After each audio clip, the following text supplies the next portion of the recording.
اعوذ باللہ السمیع العلیم من الشیطان الرجیم بسم اللہ الرحمن الرحیم۔ آج تراویح میں سورہ انفال اور سورہ توبہ کی تلاوت کی ہے۔ سورہ توبہ کے 2 رکوع انشاءاللہ کل کی تراویح میں ہم آخری پڑھیں گے، یعنی آج کا جو ہمارا خلاصہ ہے وہ سورہ انفال اور سورہ توبہ کے حوالے سے ہوگا۔ آج کا خلاصہ تھوڑا سا طویل ہے، کچھ اس میں واقعات کچھ اس طرح کے، تو یاد رکھیے گا انفال مال غنیمت کے بارے میں سب سے پہلے حکم دیا گیا کہ مال غنیمت کا حکم کیا ہے۔ یسألونک عن الانفال قل الانفال للہ والرسول۔ دیکھیے جب جنگ بدر ہوئی نا، تو اب چونکہ یہ کفر و اسلام کی پہلی جنگ تھی اور اس میں چونکہ مسلمانوں کو اللہ پاک نے فتح عطا فرمائی اور کفار مارے گئے، ان کا سامان بھی ہاتھ آیا جس کو غنیمت کہا گیا۔ اب اللہ تعالیٰ نے دیکھیں صحابہ کو بھی آزمایا کہ مال غنیمت کے بارے میں اگر ان سے سوال کیا جائے، ان کو آزمایا جائے تو یہ کیا کہتے ہیں؟ یسألونک عن الانفال قل الانفال للہ والرسول۔ کہہ دو تم سے مال غنیمت کے بارے میں پوچھتے میرے محبوب، کہہ دو یہ مال اللہ کے رسول کا ہے۔ آزمانے کے لیے کیا تھا کہ میرے محبوب ان سے کہہ دو اس مال پر اللہ کا حق ہے یا اللہ کے رسول کا حق ہے۔ اب آپ یہ دیکھیے پہلے آزمایا گیا کہ یہ میرے محبوب کے صحابہ تقویٰ میں اور اطاعت میں کس کامیابی کی دہلیز پر یہ پہنچتے ہیں۔ پہلے کیا حکم دیا کہ یہ اللہ کا مال ہے، اللہ کے رسول کا مال ہے۔ جب صحابہ کرام نے اپنے سروں کو جھکا لیا اور عرض کی یا رسول اللہ ہمیں مال سے کوئی غرض نہیں، ہم تو رب تعالیٰ کی رضا اور آپ کی رضا کے لیے میدان جہاد میں آئے تھے۔ جب صحابہ کا یہ ایمانی جواب آیا پھر اللہ تعالیٰ نے فرما دیا میرے محبوب اب ان سے کہہ دو کہ یہ مال 4 حصے تقسیم ہوں گے صحابہ میں، اور آخری جو پانچواں حصہ ہے وہ اللہ کے رسول کا ہوگا، اور اللہ کے رسول کا وہ 5واں حصہ اس میں حضور علیہ السلام بیماروں کو اس میں سے حصہ دیتے تھے، یتیموں کو حصہ دیتے تھے، مسافروں کو حصہ دیتے تھے، اور جو قیدی ہوتا تھا وہ فدیہ جزیہ نہیں دے سکتا تھا تو حضور اس 5ویں حصے کے مال سے اس قیدی کو رہائی عطا فرماتے تھے۔ تو یہ اللہ تعالیٰ نے سورہ انفال کی ابتدا میں صحابہ کے ایمانی اس قدم کے بارے میں بتایا۔ پھر فرمایا کامل ایمان والوں کے 2 ظاہری اوصاف ہیں۔ ہر شخص کہتا ہے میں ایمان والا ہوں، لیکن جو کامل ایمان والے اللہ نے فرمایا ان کے ظاہری طور پر نظر آنے والی 2 صفاتیں ہوں گی۔ ایک پہلی صفت کیا کہ وہ نماز کبھی نہیں چھوڑتے ہوں گے، اور دوسری صفت کیا ہے کہ جو رزق ان کو اللہ پاک نے دیا ہے اس رزق میں سے وہ خرچ کرتے ہوں۔ تو یہ 2 ظاہری صفات جس ذات میں آ گئی وہ کامل ایمان والا قرآن کی روح سے ہوگا۔ اسی طرح اللہ تعالیٰ نے ارشاد فرمایا کہ جس وقت بدری صحابہ چلے بے سر و سامانی کا عالم تھا، کچھ ان کے پاس نہ تھا، رات کا وقت تھا جہاں پر پڑاؤ ڈالا گیا، اللہ تعالیٰ نے مومنین پر پہلا احسان اور انعام یہ کیا کہ اللہ تعالیٰ نے اس رات سارے صحابہ کو نیند کا غلبہ عطا فرما دیا۔ صحابہ سو رہے ہیں، اللہ نے ان کو نیند عطا کر دی ہے، اور حضور علیہ السلام اور ابو بکر صدیق وہ کہ عریش کے دروازے پر کھڑے ہو کر ابو بکر صدیق مصطفیٰ کے اس عمل کو دیکھ رہے تھے۔ صحابہ کو نیند کا غلبہ دینے کی ایک وجہ یہ تھی کہ اس نیند میں اللہ تعالیٰ نے بدری صحابہ کو ایک خواب دکھایا، اس خواب میں جنگ کی کیفیت دکھائی، اور جنگ کی کیفیت میں اللہ نے یہ دکھایا کہ کفار کی تعداد بہت کم ہے۔ اس سے مسلمانوں کا حوصلہ بڑھا، یہاں تک کہ جب دوسری طرف کفار آ رہے تھے وہ جب رات کو سوئے اور بیدار ہوئے تو ہڑبڑا کے اٹھے، سارے ابو جہل کے پاس بھاگتے ہوئے گئے اور کہا ابو جہل ہم نے ایک بڑا عجیب خواب دیکھا ہے۔ کہا کیا خواب دیکھا ہے؟ کہا ہم نے دیکھا کہ مسلمانوں کی تعداد بہت زیادہ بڑھ چکی ہے، یعنی یہاں مسلمانوں کو کافروں کی تعداد کم دکھائی جا رہی ہے، وہاں کافروں کو مسلمانوں کی تعداد زیادہ دکھائی جا رہی ہے۔ تو اللہ تعالیٰ نے اس ادا کا ذکر یہاں پر فرمایا میرے محبوب ان کو وہ وقت یاد کراؤ نا جب ہم نے رات کی حالت میں ان پہ اونگ کو طاری کر دیا تھا، نیند کو طاری کر دیا تھا۔ ان کی نیند کا ہونا اور صبح بدر کے میدان کا سجنا، ان کو رات میں ہی اللہ تعالیٰ نے نیند کی حالت میں ہی بشارت کی خوشخبری عطا فرماتی تھی۔ اللہ اکبر کبیرہ۔ اور پھر فرمایا زمین پر بدترین ہے وہ لوگ جو نہ حق سنتے ہیں نہ حق بولتے ہیں۔ ایسے بدترین لوگوں کو اللہ تعالیٰ نے بدترین جانوروں سے بھی تشبیہ دی ہے، یاد رکھیے گا۔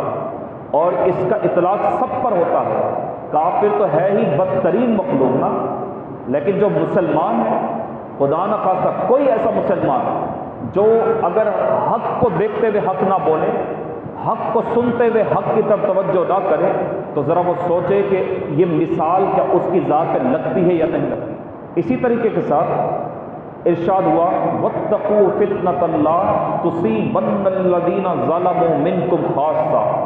اس کا معروف ترجمہ اور معروف جو خلاصہ علماء بیان کرتے ہیں وہ یہ ہے واتقوا فتنۃ لا تصیبن الذین ظلموا منکم خاصہ، کہ یہ جو آزمائش ہے، یہ جو ابتلائیں ہیں، یہ جو پریشانیاں ہیں، تم کیا سمجھتے ہو ہم گناہ گار سے لیتے ہیں؟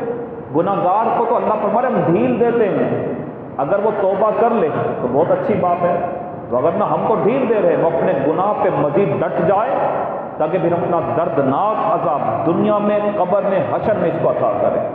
یہ یہاں جو فرمایا ہم آزمائش اور ابتلا اور پریشانیاں کس کو دیتے ہیں؟ جو نیکوکار ہوتے ہیں، جو ہمارے چنے ہوئے ہوتے ہیں۔ رسول اللہ کی حدیث مبارکہ ہے اللہ تعالیٰ جب کسی بندے کو اپنا قرب عطا کرنا چاہتا ہے تو اس پہ پریشانیوں کی بارشیں فرما دیتا ہے، قطرہ نہیں فرمایا، اللہ بارشیں فرما دیتا ہے۔ جس کا ایمان جتنا بلند ہوگا اتنا ہی وہ آزمائش میں مبتلا ہوگا، یاد رکھے گا، کیونکہ ان لوگوں کے لیے یہاں کے انعامات تو ہے ہی ہیں، لیکن وہاں جو انعامات رب کائنات نے رکھے ہوئے نا، جن کے بارے میں فرما نہ کسی آنکھ نے دیکھا نہ کسی کے ذہن میں اس کا خیال آیا نہیں سکتا۔ کفار مکہ کی سازش کا بیان ہوا۔ میرے محبوب وہ وقت یاد ہے جب دار الندوہ میں بیٹھ کر یہ کفار سازشیں کر رہے تھے، یا تو قتل کر دیا جائے، یا شہر سے نکال دیا جائے، یا قید میں ڈال دیا جائے۔ یہ کفار سازشیں کر رہے تھے۔ ایک دار الندوہ ایک جگہ کا نام ہے، وہاں یہ سارے مکے کے بڑے بڑے سردار بیٹھے ہوئے، اور وہاں پہ شیطان لعین بھی آئے۔ انہوں نے کہا ایسا کرتے ہیں کہ ہر قبیلے سے کچھ کچھ افراد لے لیتے ہیں تاکہ قریش کے لوگ ہیں یہ کس کس سے لڑیں گے، تو لہٰذا محمد صلی اللہ علیہ وسلم کے گھر کا محاصرہ کر لیتے، باہر نکلیں گے قتل کر دیں گے۔ اللہ نے اپنے محبوب کو وحی فرما دی، میرے محبوب اب ہجرت کا وقت آ چکا ہے، چلیے اب یار غار کے ساتھ چلیے اور وہاں ان کو وہ مقام دے دیجئے جس کے لیے وہ تڑپا کرتے ہیں۔ اب محبوب علیہ الصلوۃ والسلام سورہ یاسین شریف کی تلاوت فرماتے ہوئے حضرت علی کرم اللہ وجہ الکریم کو اپنے بستر پر آرام کے لیے امانتیں دیتے ہوئے کفار کے بیچ سے گزر گئے۔ کفار کی آنکھیں کھلی ہوئی تھی مگر مصطفیٰ کریم صلی اللہ علیہ وسلم کو وہ دیکھ نہ سکے۔ پھر ارشاد ہوتا ہے سورہ توبہ کی ابتدا میں بسم اللہ شریف نہیں پڑھی جاتی، باقی 114 صورتیں جتنی ہیں قرآن پاک کے سب کے شروع میں ہم پڑھتے بسم اللہ الرحمن الرحیم، براءۃ من اللہ ورسولہ الی الذین عاہدتم من المشرکین۔ سورہ توبہ کی ابتدا بسم اللہ نہ پڑھنے کی حکمت یہ ہے کہ اس کی ابتدائی آیات میں اللہ تعالیٰ نے کفار پر اپنا سب سے سخت ترین غضب نازل فرمایا اور شدید الفاظ میں نازل فرمایا، اور وہ الفاظ کیا ہیں انسان اگر سنے تو ہل کر رہ جائے۔ کیا تھا کہ جب مشرکوں نے معاہدے کو توڑا، فرمایا میرے محبوب اب اعلان کر دو 4 ماہ تک یہ جہاں چلیں، جہاں پیلیں، جہاں کھائیں، جہاں پئیں، کچھ نہیں کہا جائے گا، کیونکہ حج کے ایام قریب تھے۔ 4 ماہ کے بعد میرے محبوب اب برات کا اعلان رب نے ان سے کر دیا ہے۔ انہوں نے آپ کے ساتھ معاہدہ توڑا ہے، آپ کے ساتھ معاہدہ توڑنا دراصل رب کے ساتھ معاہدہ توڑنا ہے، تو لہٰذا اب ان کی سزا یہ کہ 4 مہینے کے بعد ان کے ساتھ جنگ کی جائے گی، انہیں قتل کیا جائے گا، یہ جہاں ملیں گے انہیں پکڑ کے قتل کر دیا جائے گا وہاں پر۔ تو آیت غضب کے ساتھ بسم اللہ آیت رحمت ہے، اس لیے آیت رحمت کو آیت غضب کے ساتھ نہیں ملایا جا سکتا۔ یہی وجہ ہے کہ سورہ توبہ کی ابتدا میں بسم اللہ شریف کو نہیں پڑھا جاتا۔ پھر ارشاد ہوتا ہے میرے محبوب کچھ مشرکین ایسے تھے جنہوں نے معاہدہ نہیں توڑا تھا، باقی سب نے توڑ دیا تھا۔ اگر جنہوں نے معاہدہ نہیں توڑا وہ آپ کے پاس دوران جنگ بھی اگر پناہ لینے آ جائیں تو ان کو پناہ دے دو۔ عہد شکنی اور دین میں تانا زنی اگر کوئی کرے تو اس کے ساتھ اعلان جنگ کا اعلان ہے۔ کس نے کیا ہے یہ سب؟ عہد توڑے گئے، مشرکوں نے توڑا تو اللہ نے خود اعلان کر دیا۔ دین میں تانا زنی اگر کوئی کرے، اب یہ کس کے لیے؟ مسلمانوں کے لیے سب سے بڑا حکم سورہ توبہ میں آیا۔ جو دین میں تانا زنی کرے، یہاں دین میں تانا زنی سے مراد یہ جو اللہ پر، اللہ کے رسول پر، رسول اللہ کی ذات پر نازل ہونے والے قرآن پر، نماز پر اور حج پر اگر کوئی ان پہ تانا کرتا ہے، اللہ کی ذات اور رسول اللہ کی ذات میں توہین کرتا ہے، پھر مسلمانوں خاموش نہ بیٹھنا، ان کے ساتھ اعلان جنگ کرنا، یہ طبل بجا کر تمہارے رب نے تمہیں دے دیا ہے۔ پھر ارشاد ہوا کہ ایمان کے بغیر عمل بیکار ہے۔ یہ سورہ توبہ میں ہوا، ایمان کے بغیر عمل بیکار ہے۔ چاہے کافروں کا کوئی عمل ہو، چاہے امریکن یہاں پاکستان میں آ کر پولیو کی مہم چلا لیں، چاہے اپاہج لوگوں کو صحیح کر دیں، چاہے فاؤنڈیشنز بنا کر تعلیم AO لیول یہاں پہ برقرار کر دیں، لیکن ان کے پاس جب تک ایمان نہیں ہے، ان کا یہ عمل ان کو کوئی فائدہ نہیں دے گا۔ اور اللہ نے ہم مثال کیا دی؟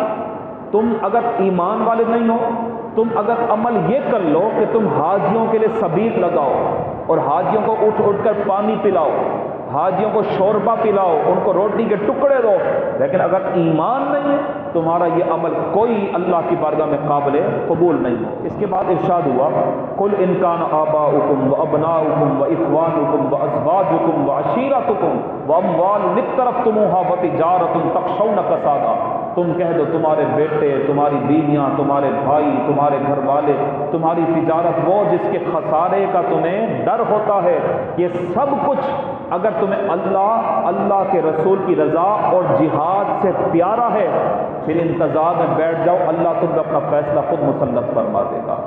واضح ہوا اللہ کے رسول کی رضا اور جہاد سے اگر یہ چیزیں پیاری ہیں، گھر والے ہیں، ماں باپ، سب کچھ واضح فرما دیا، پھر انتظار میں بیٹھو، اللہ تم کو اپنا فیصلہ فرما دے گا۔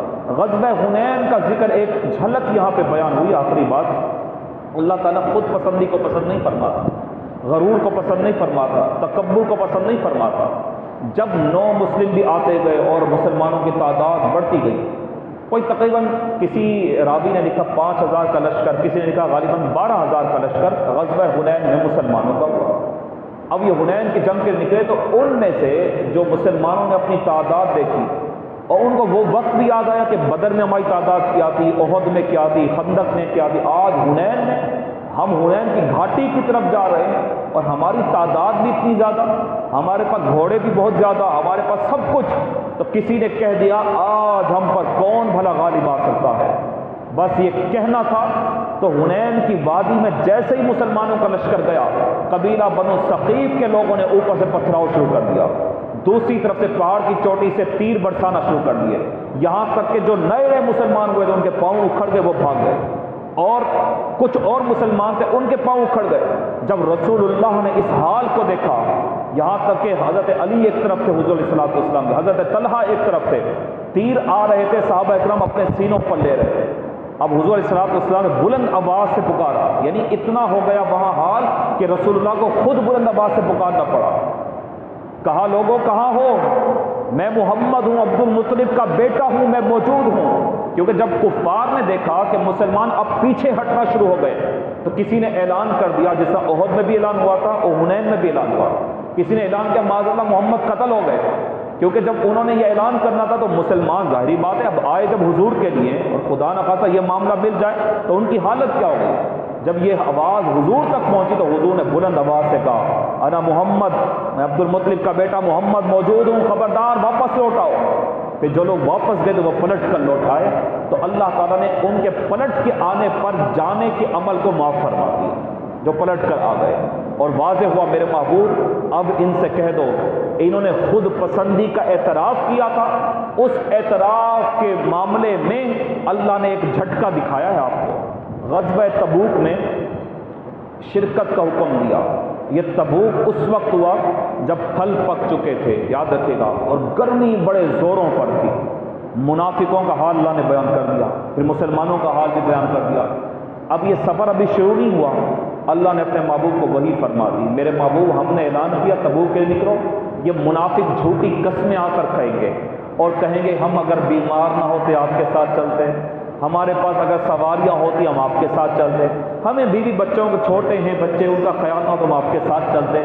تو ان منافقوں کے طرز عمل اللہ نے اپنے محبوب کو پہلے بتا دیا، لیکن یاد رکھیے گا جس نے اللہ کے محبوب کی رضا اور دین اسلام کے غلبہ کے لیے تبوک میں، حنین میں، بدر میں، احد میں شرکت کر لی، اللہ تعالیٰ نے ایسی ہستیوں کی صفاتوں کا ذکر قرآن پاک میں ایسے بڑھا کہ والسابقون الاولون من المہاجرین والانصار والذین اتبعوا بإحسان رضی اللہ عنہم، ہائے ہائے ہائے ہائے، اللہ نے ان کی اداؤں کو احسان سے تولا، ہائے ہائے، اور فرمایا میرے محبوب یہ نکلے ہیں نا آپ کے ساتھ، اب ان کو سب سے بڑا انعام یہ دے دو، ان کو بتا دو رب تعالیٰ کائنات کا بادشاہ آپ کے صحابہ سے مکمل طور پہ راضی ہو چکا ہے۔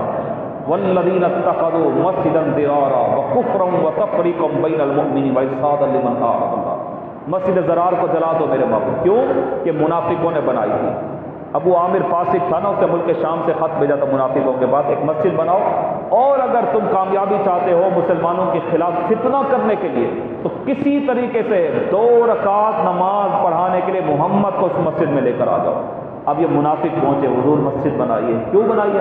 وہ دور سے ذرا بوڑھے آتے ہیں نا، ذرا گھٹنوں کا بھی مسئلہ ہے، فلاں فلاں مسئلے ہیں، تو ہم نے چاہا کہ ساتھ مسجد بنا دیں۔ اچھا اب کیا کرنا ہے؟ یا رسول اللہ بس آپ چلیے 2 رکعت نماز وہاں پہ پڑھ لیجئے، آپ کے قدم سے اس مسجد کی اہمیت، اس کی عظمت بڑھ جائے گی۔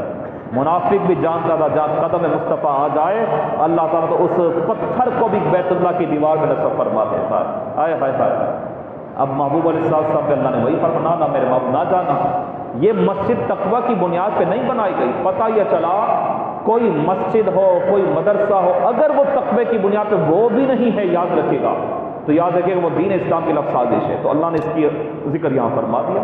تو اس مسجد کو گرایا گیا، اس مسجد کو جلایا گیا، اور اس جگہ پر محبوب کے فرمان کے مطابق کہ یہ جگہ لوگوں کے لیے عبرت کا مقام بن جائے، وہاں پہ لوگوں نے گھر کا کچرا ڈالنا شروع کر دیا۔ اللہ کریم ہمیں دین اور اللہ کے رسول کی رضا کو حاصل کرنے کے لیے اپنی تمام تر جتنے بھی زندگی کے معاملات ہیں ہمیں اس میں حصہ ڈالنے کی توفیق عطا فرمائے۔ وما علیہ الا البلاغ۔